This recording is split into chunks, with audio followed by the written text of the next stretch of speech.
I want to tell you my story, something that happened to me. No one told me, nor did I imagine anything. What I am going to tell you is something that unfortunately I will always remember. My daughter follows her program and she convinced me to write my experience to you. I was 65 years old and I was born in San Felipe, a small town.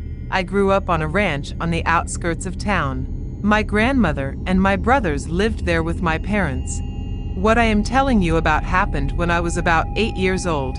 My little brother was 2 years old and my older sister was 15 years old. It had rained for many days. A pretty bad wind. The town couldn't be seen well between the rain, the wind, and the mud. I remember waking up that morning and hearing my parents cursing. Outside the house, a dead cow woke up with their calf and some other animals were missing. As if something had gotten into the night, had made them run away scared. It didn't stop raining. My grandmother prepared the food and my mother went to town. I remember terrible news on that day when my mother came back. Gennaro was my father's best friend. Gennaro had killed his entire family and then, with a rope, he took his own life by hanging himself from a tree a few meters from the road near his house. And a boy who was my neighbor found me when I left in the morning. And my father was very upset by the news. He took a quick bath and went to the town together with my mother. My grandmother did not leave the house because there was still a lot of rain. It did not light the rosary. He lit even more candles. He said that something very bad had come to town. I remember very well those were his words. My sister despaired of being locked up, I suppose, taking advantage of the fact that the rain calmed down around 8 at night. She said that she was going to see how some cousins who lived about 20 minutes from our house were doing. Even though my grandmother wanted to, she did not convince her to stay.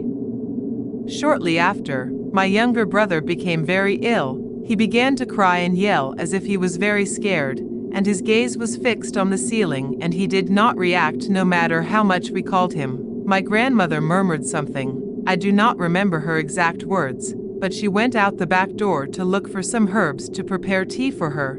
I walked a few steps and I was left standing, paralyzed only as if looking into the darkness a few meters from the door.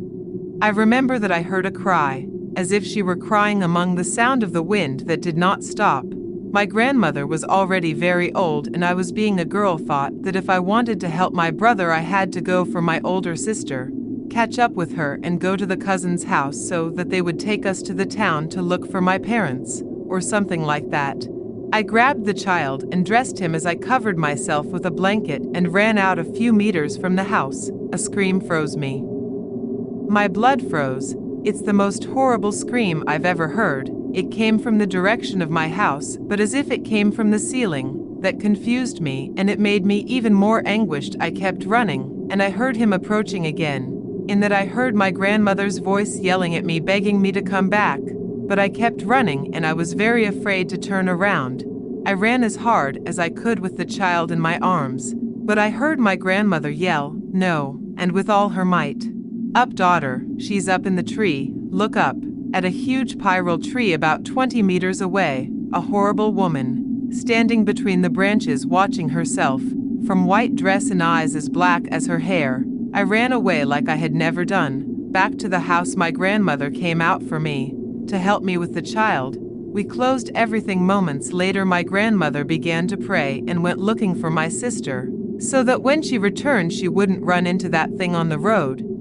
It's the bravest thing I've ever seen done for someone. My grandmother went out, with that thing there in the tree with those screams being heard in the wind, and return a little later. My sister did not see anything and never believed us.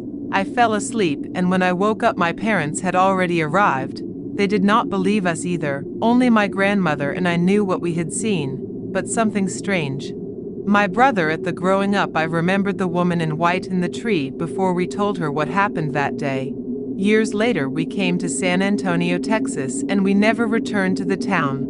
Only my grandmother stayed, who did not want to leave her house. Little before she passed away when I was about 20 years old, we convinced her to come visit us.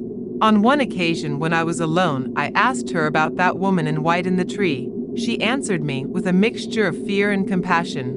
"Poor woman continues to take animals and people, keep coming back to cry." We all have stories, especially around here, in those same streets and behind them. We have heard it go by, but seeing it is more difficult. The second time was when my grandparents were about 89 years old. I already knew the story. At that time I knew to some friends who swore they had listened to him. My father worked all the time, so the person who took care of me the most besides my mother was my Uncle Mario. He would sometimes stay until 10 at night with us in the house. And then he would leave towards the mountains. He would get lost for weeks. My brother always wanted to accompany him there.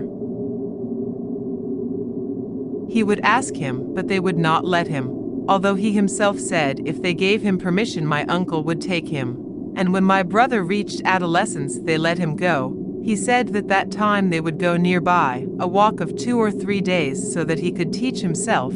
He took his shotgun and gave my brother a .22 caliber rifle, and they left very early. Until the sunlight began to come out that day they could find something to eat. It feels strange, feeling that you are far from everything, that there is no one around you for miles and miles, just nature. They walked too much and they came to sleep tired.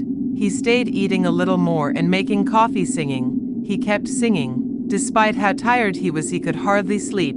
With his voice, my brother, and the sound of crickets and other animals that usually make a scandal at night, he doesn't know how much he slept. I think it was very late at night when they shook his leg to wake him up. He barely opened his eyes and whispered to her, "Come and see her." He realized that there was not a single sound, nothing, neither crickets, nor birds, nothing, just a very weak wind, and now he did reach to hear the sound of a stream, which was a few steps away from where they had settled down to sleep.